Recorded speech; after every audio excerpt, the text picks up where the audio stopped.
All right, Joshua Lovins and Ben Salem. Scope of work is going to be tearing out of a weed in the front, a little bit of cleanup and trimming here, spraying and cutting out some poison ivy, and then clean up, like a yard cleanup of like sticky balls and things of that sort. So starting in the front, so this tree right here is actually like, it's basically a weed that's just kind of sprung up and got bigger and bigger and bigger over time. So this whole thing can get yanked out. It's not super deep rooted, so you can probably, it looks kind of husky. You should be able to pry it out, or worst case, cut it down real low. Ideally you want to rip it at the root. So it's like got a bunch of growth coming off it.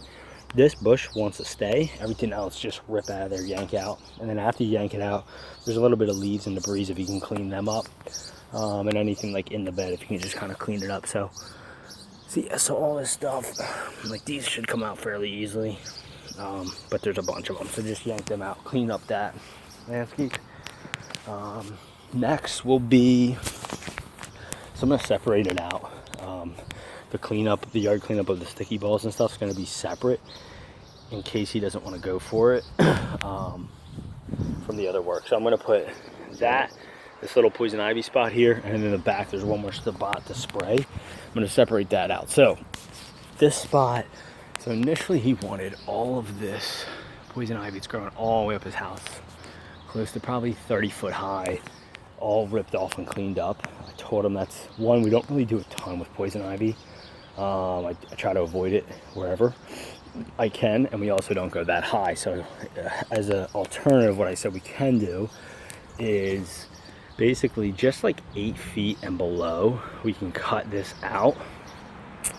And what we're trying to do ideally is snip out and cut the roots. So you can see there's like roots down here growing along the wall, and like basically cut the feed to all that stuff, so that if we cut out all this 8 foot and below, then eventually over the course of the summer this should start to die out and kind of fall off the house. So that's the goal. So I'm no guarantee on how quick it'll die or whatever, but we'll take care of cleaning up the bottom portion of it. I think what I'll do too, I'll make a note to myself to try to come out in advance. What I like to do whenever we have a chance of poison ivy, and I'm pretty sure it's poison ivy, it's 3 leaf, so it makes me believe it's poison ivy, but and come out and just spray this whole area like maybe a week in advance. Try to let it die out some, so it's not super like potent. And then when you guys come out, it's not a crazy amount, but just cover up, have your long sleeves, have those wrist guards on.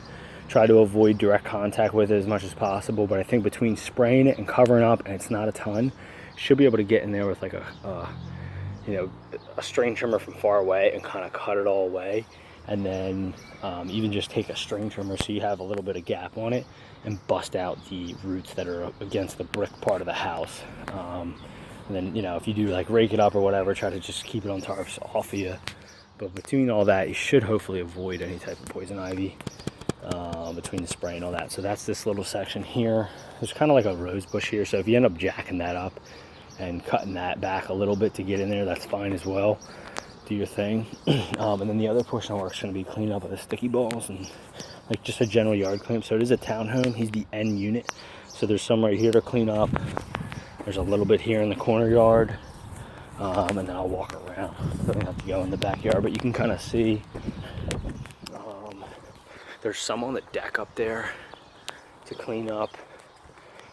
And then there's kind of a bunch like in the corner here. And then there's a little bit on the outskirts of the property as well. So you got all this here to clean up. All this here to clean up. Kind of blow that out, clean that up. And then back here you could open this gate and kind of blow some of this stuff, sticky balls and debris and stuff, out the back fence. And then the last portion of work that I'll bundle in with the other stuff is back here. Same thing, poison ivy. Maybe when I come out and spray, or whoever comes out and sprays up front, just spray this spot as well.